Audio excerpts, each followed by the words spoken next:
This is Ian at 533 Kiley Street in Chula Vista. Gonna go ahead and start a quick inspection on the roof. So we see a little piece of fascia with water staining on the inside. And that typically means there is a leak on the roof. This is at the back of the home. And then this corner also looks pretty rough. I would assume there's water getting in there also. As we work our way around the roof, we're looking for any of that water staining or termite damage or dry rot that is noticeable. When we come over here to the side of the home, nearest the front door, we can see some water staining on that 2x4 blocking that is used to get the rain gutter where it needs to be. So I'm expecting that 2x4 blocking to be rotten. That means that the rain gutter will need to come down, and honestly, most likely that fascia is rotten also. A lot of times, only the top inch of the fascia will be rotten. You can see water staining on this fascia also. So my bid is going to include all of the roofing work. What it won't include, what will be done under change order, is the wood repair. Why? Because we don't know exactly how much we're gonna find until we rip the roof off. And unfortunately, we always find more. So here at the front of the home, we've got a little bit of what appears to be termite damage, or maybe just the paint peeling off. Chances are this home is ready for a paint job after the new roof goes on. Here we can see water dripping between the fascia and that 2x4 blocking I was talking about. And so I'll show you why that's happening as soon as I climb the ladder. But we can definitely expect there to be some wood repair. And again, that will be done under change order because there's no way for us to know how much until we've got this roof all ripped off. Let me go to my truck real quick, sorry. I'm gonna show you up on the roof. This is the paper that they used back in the day. This house probably has one layer of this really thin tar paper. This is what we're using nowadays. It's a synthetic product. It's got a lifetime warranty. It's got a self-adhesive back, so we peel this membrane off and it bonds to the wood decking.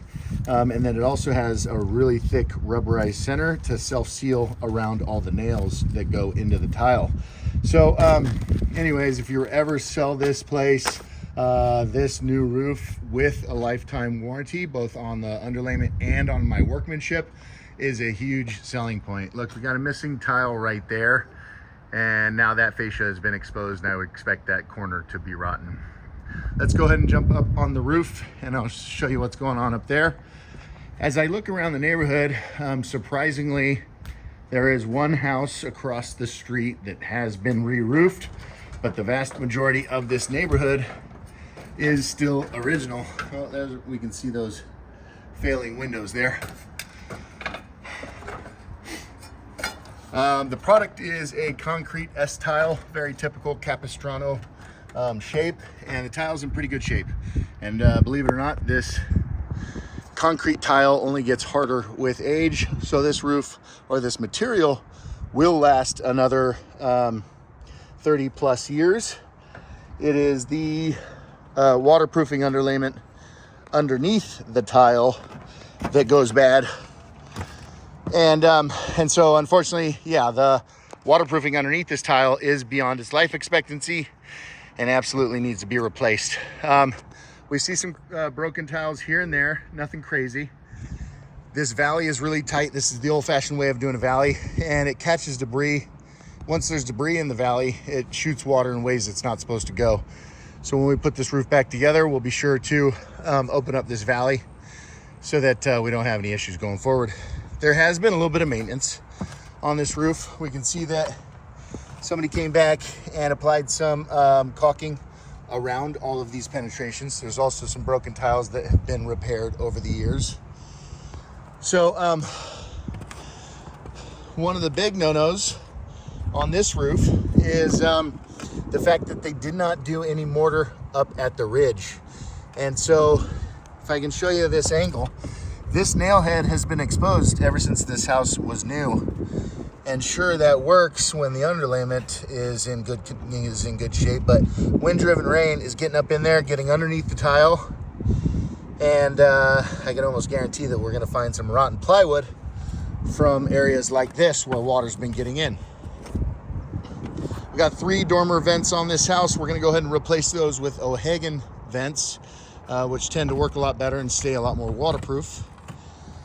I moved this tile because I wanted to be able to show you exactly what the waterproofing looks like. And looks like it's 30 years old and beyond its life expectancy and not working anymore. So that's what it looks like underneath this roof. We will find some rotten plywood. There will be some rotten fascia. Across the street, where is it? It's that house there. That house has a nice white strip right below, between the fascia and the tile. That's called drip edge. None of these houses in the neighborhood have it except for that one, and so that's the telltale sign that that house has had its roof replaced. So based on my professional opinion, yeah, you are right. It is time for a roof on this place. We'll get it all taken care of.